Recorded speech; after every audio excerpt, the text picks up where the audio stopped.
On se retrouve donc pour cette revue de presse de l'économie.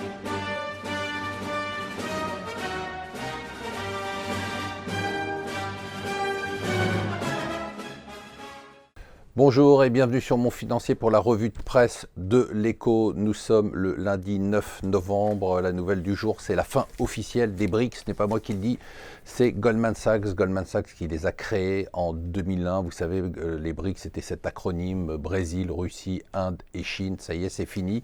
Goldman Sachs avait monté un fonds qui était sur cette thématique-là. Et bien, ce fonds a disparu ce week-end. Voilà, les BRICS, c'est complètement terminé. D'ailleurs, le Financial Times nous raconte que le Brésil, c'est vraiment la déroute. Figurez-vous quand même qu'on aura une croissance de moins 3% en 2015. C'est la pire récession au Brésil depuis les années 30. Toujours dans le Financial Times, les Saoudiens qui disent « Nous, on continuera à produire autant de pétrole qu'avant. » Voilà, de toute façon, un jour ou l'autre, le marché s'équilibrera. Voilà. Alors, intéressant dans les Échos, un dossier sur ce qui se passe dans les autres pays, les réformes qui ont eu lieu dans le monde du travail pour essayer de réformer la France. Je vous rappelle quand même qu'on a 10,7% de taux de chômage, que les Américains ont annoncé 5% de taux de chômage vendredi.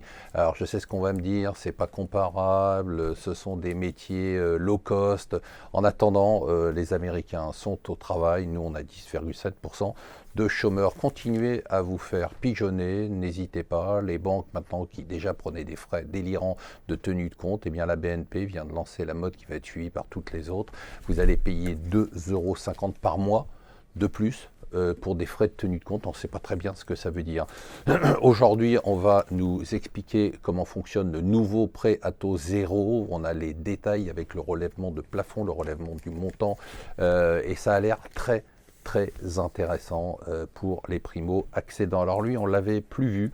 Il était devenu discret après sa déroute à la tête de Vivendi, l'homme qui nous expliquait la vie à cette époque, a opéré sa reconversion. Ça marche plutôt bien. Il a une banque d'affaires qui cartonne.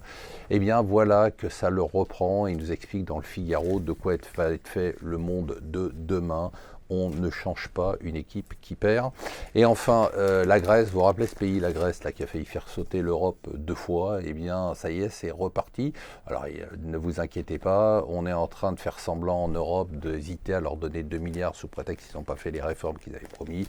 Ne vous inquiétez pas, on va leur donner les 2 milliards, on leur a déjà donné 300 milliards, à fond perdu, on n'est plus à 2 milliards près. Voilà, restez avec nous sur Mon Financier.